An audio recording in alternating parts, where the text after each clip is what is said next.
The Mining Indaba, now embracing the power of positive disruption, has formed part of engagements at the gathering underway in Cape Town. That's as delegates deliberate charting a fresh course and purpose under the theme Bold New Future for African Mining.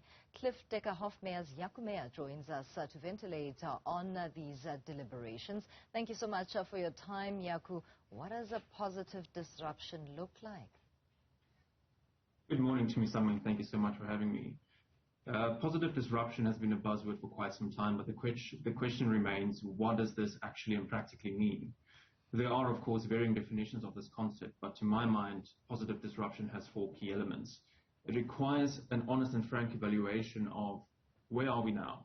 We then need to have a proper understanding of what is required for the future. We also need to be proactive, creative, and have a positive mindset to find solutions to current obstacles and challenges. And then lastly, we need to be receptive to innovation, new developments, and change. The CEO of Anglo, Duncan Wanblad, very aptly said, doing nothing is just not an option. Yeah. And in the mining industry, positive disruption entails more than just embracing technological innovations. It requires a fundamental shift in mindset and practices.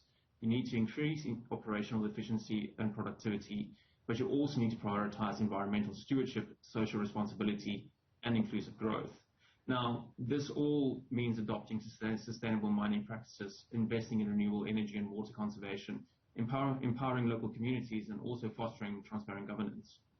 Here's the tricky part in South Africa. Most of the elements that you've touched on are seemingly at a failure point, especially when it comes to the implementation phase of things. Yeah, South Africa is at a critical juncture due to a confluence of factors. And in his opening address at the Mining Indaba, President Cyril Ramaphosa categorized these as global and domestic challenges.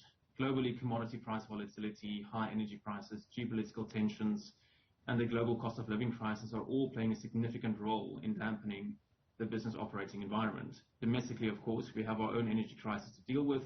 And then last year, we saw the port and rail bottlenecks at our ports that are putting serious pressure on miners' operational costs.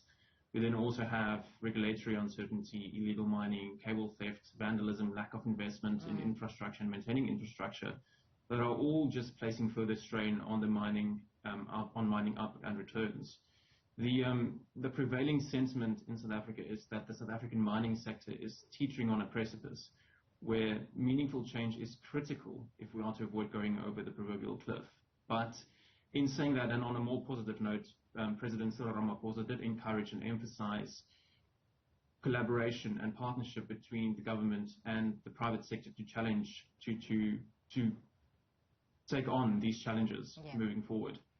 The positive side of the story, of course, is what many South Africans would look towards. At the same time, though, is industry on the same page with regards to what is expected from the government, especially on the power generation side, as well as the logistical bottlenecks that you alluded to due to failures, essentially, of Transnet, because then it means the private sector has to essentially build a conducive environment for itself to operate while there is a governing state. I think it's fair to say that change isn't always easy, but in this case, the old English proverb comes to mind, and that is necessity is the mother of invention. Navigating progress in collaboration positively forward, we need to have a multifaceted approach that balances the economic growth on the one hand with our environmental and social considerations on the other. Companies need to be proactive and invest in technologies such as automation, artificial intelligence, and renewable energy to enhance their operational performance and minimize the ecological footprints.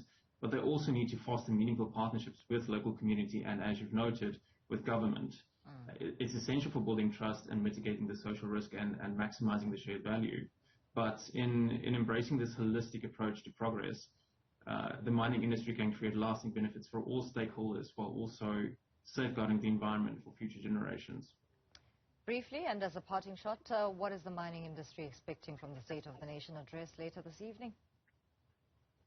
Well, I think, and hopefully in keeping with the ideal with open and honest conversations, President Cyril Ramaphosa will address the key issues facing the mining industry, but also prioritize and give an outline of how we chart the course forward and how we address these issues.